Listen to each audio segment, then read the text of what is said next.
Lost in Thought is a band that actually comes from where I live, the UK. It's a band that consists in Wales, which is a place in the UK. It's pretty much next to England. So that's where the band's from. This is their second album, Renaissance. The first album came out a fair few years ago, I think around 2013 or something. So it's been a few years since they released Renaissance, which came out last year, 2018. And in that time, the band have kind of gone through a bit of a lineup change. I know for a fact that the lead guitarist and I believe the founding member is still in the band. Other than that, the singer has changed. They've got a new keyboardist. I think they got a new bass player and a new drummer. So I think pretty much everyone's changed. Maybe there is one other member, but for the most part, everyone is new going into this album, and it's obviously been a fair few years, I think, working on this album. I think it's said that it's been in the works for 2-3 years. The album lasts around 56 minutes, so it's just shy of an hour.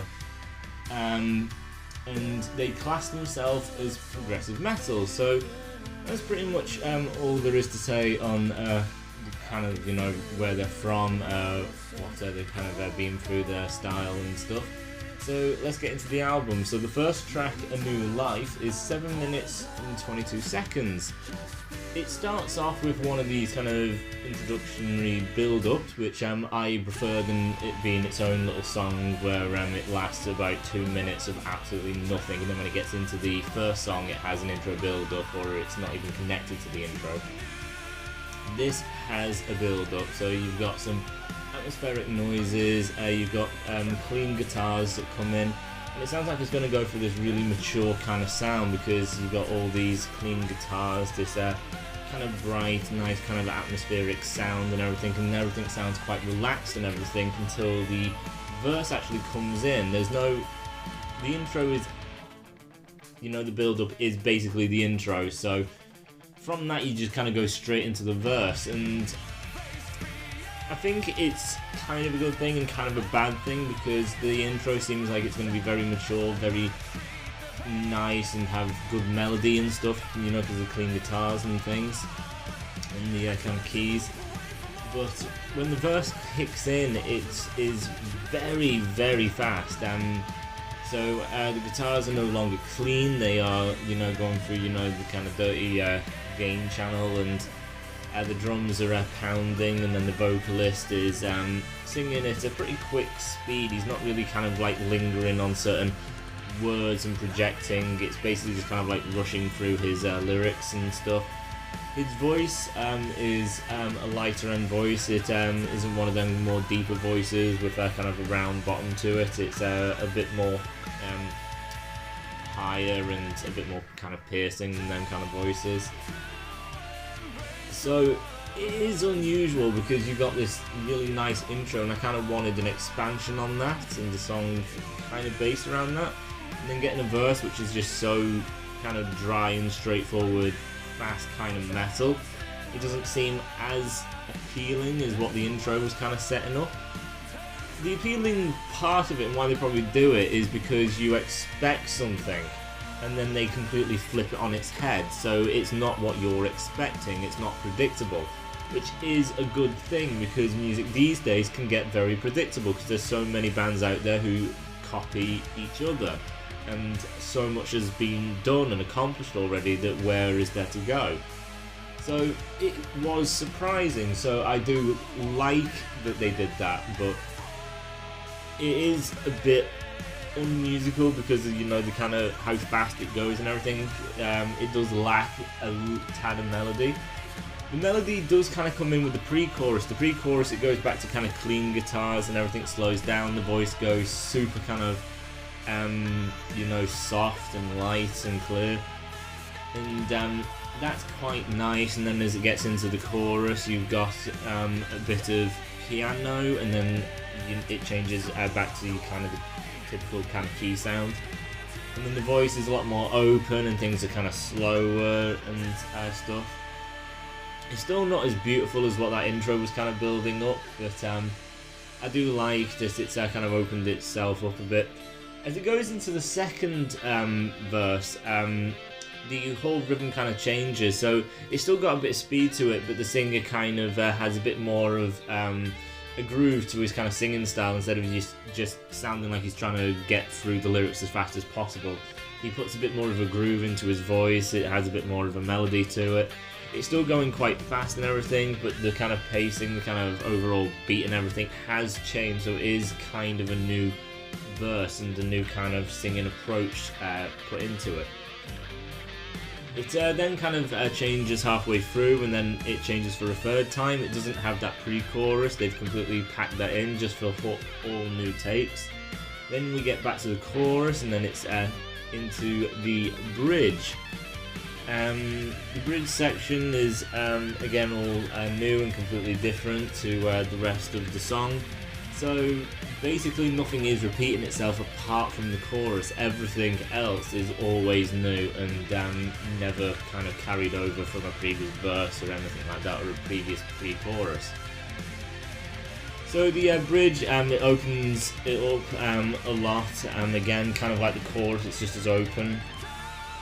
As for the solo, the solo is absolutely incredible. The solo is pretty impressive. It starts melodic, so everything kind of cuts out apart from a rhythm guitar, which is on the clean channel, and then you have your lead guitar. There's nothing else, not even drums, I don't believe, and it's just very slow, that kind of blues style of guitar playing. You just play notes, you hold on them, you linger on it, and you just let it kind of sing out, and you just maintain your note, you hold the note, you sustain the note, and then you have a brief pause, take that in, feel the emotion, and then go to something else, do a few kind of notes here and everything, just hold on them, let each of them, kind of stand on its own ground.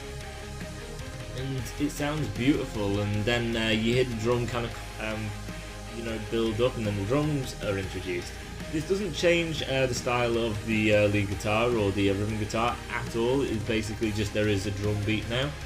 The guitarist is still, doing that kind of blues, play a few notes, have a little break, sustain some notes and stuff. And it's all very kind of emotional. It's really beautiful, great melody. And then near the end it starts getting louder, it starts getting faster. Kind of keys come in, it's kind of dueling, kind of keys and guitar, so they're both basically just playing the same thing, and just going fast and fast and fast and fast. Keys, guitar both overlapping each other, playing the same thing, and then they kind of go off, and the guitar goes off on its own thing again, and then it ends.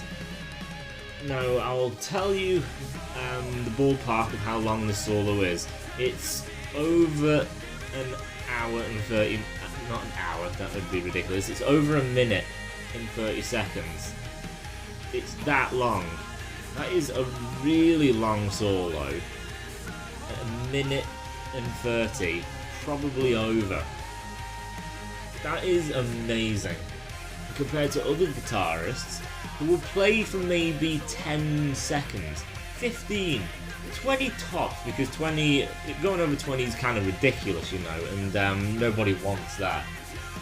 Bollocks, this is great. This showed a lot of, instrumental. It showed all the emotion and development and building on what he's putting down. So he's building up, and you have this long melody section, and then you kind of build it into this faster section which still maintains melody, and it is just absolutely incredible. It was an incredible solo, and on top of that it's over a minute and a half. That is insane. So yeah, a new life. You have a bloody awesome solo, like unbelievable, and a song that doesn't really repeat itself.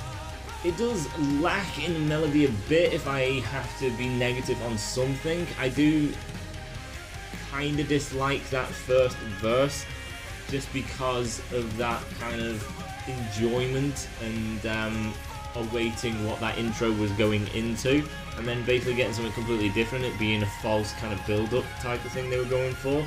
I was a little disappointed, and even it within itself, it lacked some melody. It was just a bit kind of dry and lacking.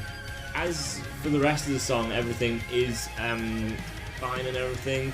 I would still liked a little bit more melody still through all the other aspects. But melody was a lot more incorporated. They didn't repeat on certain aspects. So I really like that track. A lot of great things to it. So let's get into the second one, which is Ascendance. So this track is just fun as all bloody hell. It's just absolutely fun, and it will seriously stick in your head, this track, because it is so catchy. It's absolutely insane. So off the bat, the song just kind of starts immediately. The keys are really present in this, which gives it that kind of, you know, pop vibe, which a lot of people obviously hate pop. I despise pop, but the thing is, if it's still maintaining metal but has that pop, you know, element of being super bright and very catchy, then I don't really see the problem. I just think that is just a lot better. Not all the time, because then it will get really boring and stale very quickly. But this is basically just the one and only track which gets this upbeat.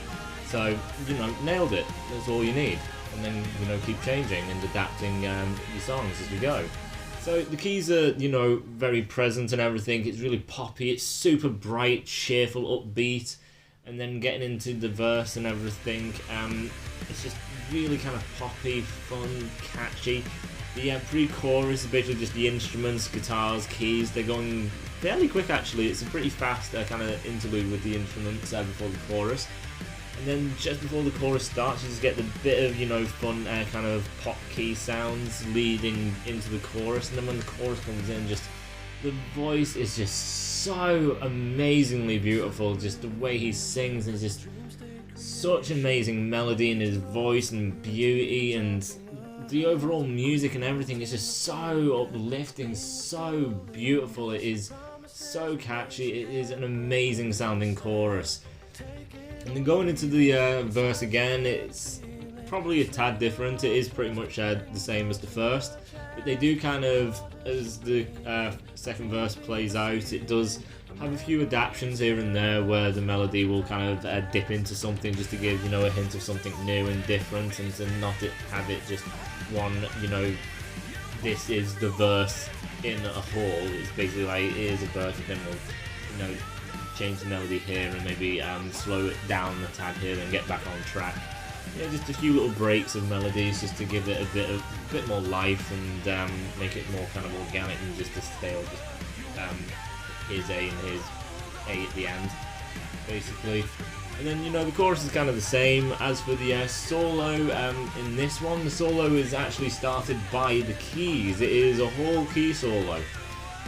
I didn't time how long the key solo is, but it does last a fair while, the key solo, so a fair few seconds, the key solo, and it is basically keeping in line with the kind of sound of the track. It's not super melodic, because if it went super melodic and depressing, it would be out of character for this song. If it was super fast and intense, it would again be out of character. So it goes for a tad bit of speed, bit of melody, but it's trying to make it fun. So there's some fun speed, some great hooks and melody to it, and again, it lasts a fair long while. You get what you want out of it, and then you get the guitar solo after that, which still follows in the same line. It's a bit more aggressive, but that's probably just because it's a guitar versus keys. The keys are going to sound a lot more lighter than a guitar would, so that's just common sense, I think. And there's probably a way a guitar can sound lighter, but you'd have to use all sorts of effects and stuff. But the guitar kind of follows in the same pattern. It kind of comes in with, I think, maybe a whammy or a wah pedal. It's kind of some kind of bendy wah whammy style thing. Maybe none of that, maybe something completely else. But it's basically along that kind of line, and it's still kind of going for a bit of speed, but not, just pure shred, not pure, bluesy melody. It's, that bit of groove, that bit of kind of fun and spontaneous nature to it. The solo lasts not as long as the other one by a fair bit, actually, but it's still very long. The solo is about 47 seconds long, which is still a really long time for a solo, especially when you're used to hearing the typical length solos that are done these days. It is just so refreshing, just so amazing just to be delivered the perfect solo. The key solo is perfect, the guitar solo is perfect, and with that you get the length you need. Where it's just like, I'm not needing more. It's not one of these solos where it's like, I enjoyed that but I want more. It's like, I would love more, of course I would. I love solos, but I don't ask for it. It's not like I'm disappointed that I haven't got more. I'm satisfied. But it did sound great, so of course I would like more, but you know what I mean, I'm just satisfied with what's given because there was a lot on offer. But it is the more straightforward song. It's 4 minutes 42 seconds, it is more straightforward and simple, but it is just so much fun. And again, a brilliant solo, so let's get into the next song, which is The Promise. So The Promise could possibly be my favourite song on the album. It's still not the longest song, it's 5 minutes 33 seconds. It starts off the bat, there's no epic build up at all. It is basically just kind of heavy guitars, you got your kind of keys in there, they're not don't have much of a presence, you got the drum and bass and stuff. And then when it gets into the verse, that's when things start getting interesting. So the intro so far has just been a typical kind of sort of heavy mid-tempo kind of intro, and then it gets into the actual verse and everything kind of strips out besides the vocals and the keys. There is nothing else there. It is just light keys, light vocals from the singer, and that goes on until basically the minute mark in the song. So it's a new change of pace. Everything's soft and it's gentle, and I can tell it's not going to last this long, so I'm just enjoying this portion because I'm probably never going to get back to this portion again. I'm going to get something else, and that is a good thing because you not just getting one complete thing, you're getting multiple things in your one song, which keeps everything interesting, everything new. And if everything is nailed, then every aspect is great. Instead of just having a few aspects in one song, you'll have a massive range of aspects, and it's good when you can pull that off. So I do enjoy this. It is really nice, it's calming, it's relaxing, it's a very nice part. You do get kind of a drum sound in there, but it's got some kind of effect on it that kind of keeps it back in the back, and there's other kind of effects that go on. Then when the minute mark hits, the keys get pretty aggressive. Not like the previous track, it's not poppy style, it's just a very kind of loud front and center style. The vocals go really kind of high and powerful. The guitars are doing the kind of galloping, just dun dun dun, and then pause and everything. So it's a really fast attacking kind of beat, and then you have your bit of a pause, and in that kind of pause section you've got obviously the kind of keys and the kind of high voice to give all that kind of soft kind of melody to it, and then the guitars giving it that kind of bite in aspects, and a really solid beat to follow. So that kind of changes everything up. That sounds really great and really fun. The pre-chorus, there's no vocals, it is basically just keys and guitar, and as for the chorus, it's sort of the same. It's just the voice kind of opens up and holds on some notes and everything, going back into the verse again. You have, it sounds kind of old school, just the kind of singing style and everything, it just kind of sounds a little old school. And then that kind of carries on, it goes through its changes as per usual. You then get a guitar kind of interlude. It's just this little kind of lead from the guitar. Not a proper kind of lead, but it is sort of a lead. It's not an interlude and it's not a lead, it's kind of in the middle of them two. As for the the solo again, geez, it's incredible. The solo again is soft and kind of bluesy, just chords and melody and just doing all kind of heavy emotions and being melodic and slow. And then it builds up, and then when it builds up, it's just these amazing sustains and holds, and the guitar is just absolutely singing out. Just when he builds it up to this, big part where it's just all these beautiful sounding tones and sustains, and everything sounds amazing. And then the keys come in, and they're quite bright and a bit more kind of upbeat as well. And the solo lasts a minute and 30 seconds roundabout. Again, a really long solo, and the solo itself is amazing. I get the really long, melodic, beautiful stuff, and then the build up to the amazingly bright, sustained beauty that he's playing these epic holds. It just absolutely scream and sing out your earphones or out your speakers. It just sounds so beautiful. And the keys again, really cheerful and fun. Is giving a bit more of a heavier, a bit more upbeat nature to it, instead of just kind of retracing steps previously done by the guitarist. So it's a great track because the intro is typical, and then the verse, when that comes in, it actually all goes soft and it's a nice melody getting into the verse, and it goes heavier and more upbeat, and then the chorus that kind of opens up, and then the other verse is a bit more kind of an upbeat old school kind of sound, and that goes through its own sound. Then you have a lead kinda somewhere in the middle of the song, and then the lead solo is really long and incredible in itself. And there's probably even other things that I've missed out, so there is a fair bit to the song, and all of it is really good, and then the solo itself, really incredible. So let's get into the next one, which is the melodic, which is called Save Me. So Save Me has a fair few changes throughout the song, even though it is a melody. So the song is 7 minutes 44 seconds, so far it's actually one of the second longest tracks of the album, with the first track I think is longer than this one, and if not, then this is the longest, and if the other one is longer, then this is the second longest so far, basically. So it starts off, atmospheric sound, the band's not really there, it's soft, it starts to build up, and then the drums start coming in, and then you've got clean guitars with vocals.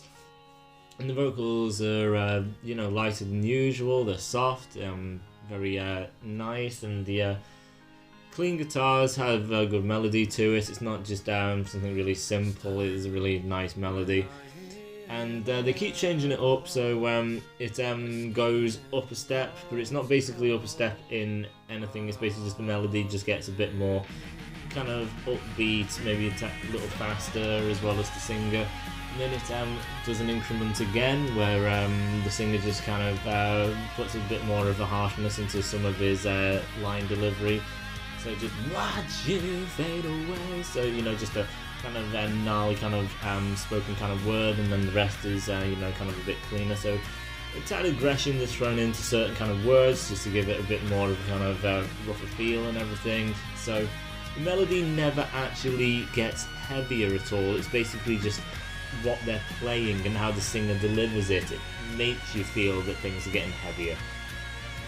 And technically it does, without sacrificing to go to just the kind of clean channel and everything. They just use their ability with knowing how to play to make things varied and sound different, which I think is better than to kind of force digitally just use an effect in order to kind of get that across. They use their talent in order to do this, the whole lot of them, which I really, really like and admire, which is why I love this first verse, because it is all melody based, and there are 3 different portions of melodies. And as for the chorus is when they kind of switch over to the kind of heavy channel.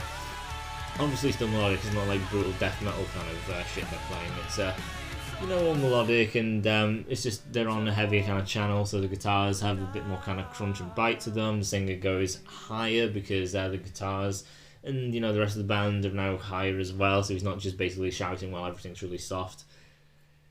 And that sounds quite nice. There's a little kind of guitar lead that kind of runs through that chorus. And then the second verse is most part the same, just basically when it gets to that vocal kind of aggressive part that was in the first verse, the guitars actually come back a step from being heavy in the chorus. They actually become heavy in this aspect.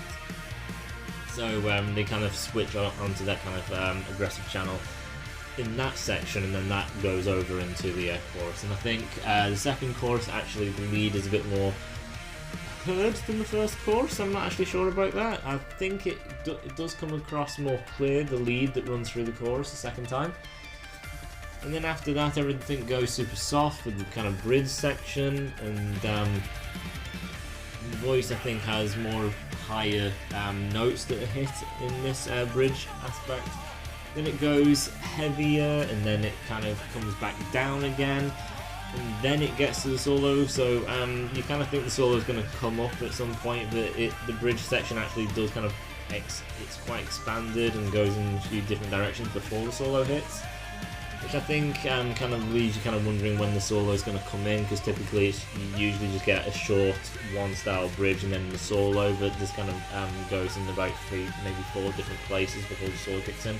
Which again is great. It's a lot of variety, more to the song, and it doesn't sacrifice the length of the solo, which in other bands it would probably. So the solo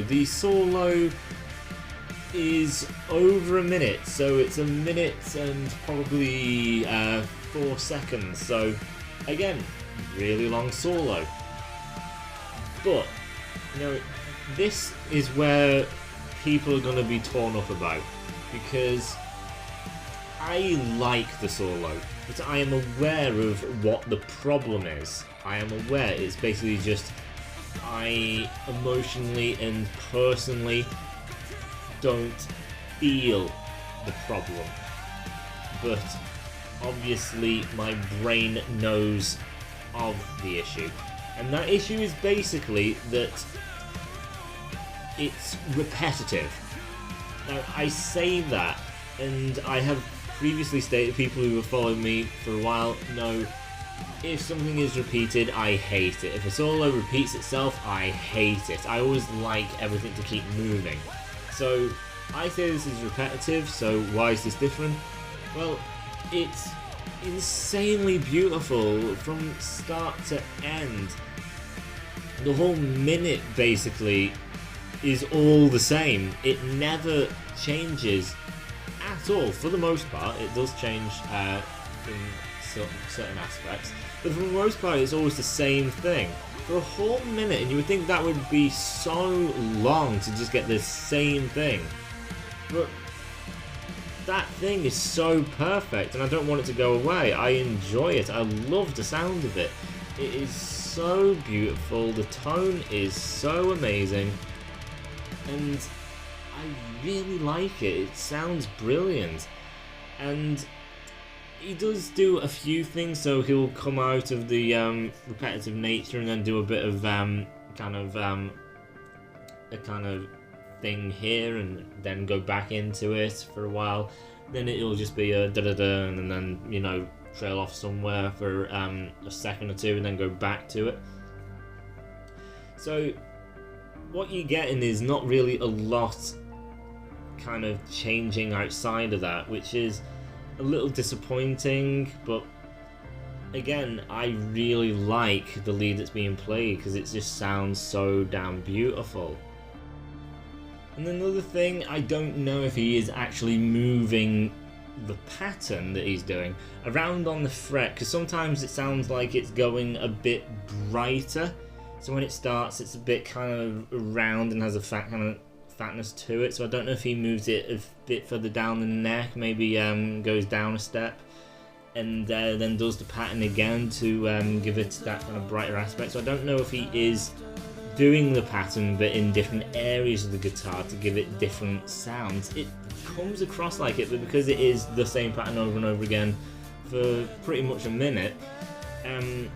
It's hard to say because it's not like maybe I get used to it and maybe I'm trying to think it changes because I want it to, because I don't want to call this beautiful sounding solo repetitive. So maybe I'm trying to find credit and my mind is forcing me to believe that, or maybe it is actually there. I'm not sure. Can I believe that? Or am I just too involved with the solo? So yeah, personally I really like the solo. It sounds incredible. I love the solo. I'm glad that it's a minute. So even though it is repetitive, I wouldn't say make it shorter. I love the length of it. It is absolutely beautiful. I like it when it does trail off for a little bit, but I do love when he comes back to it because it just sounds incredible. But I am aware it is repetitive. I do know. It's just personally, I emotionally just attached to the solo. I emotionally like it. I feel the solo. I feel the beauty within it. So I like it, but again, I am aware, therefore I'm going to say it because I have to be critical on it. So that is Save Me. So we have 5 more tracks to get through, but because this is running long, that is going to be it, and you're going to have to join me in part 2 of this review to finish off the next 5 tracks. And I'll give you a bit of a hint. It goes slightly downhill from here, but you're going to have to join me in the next video to find out why. So until then, I'll see you in that video then. See you later.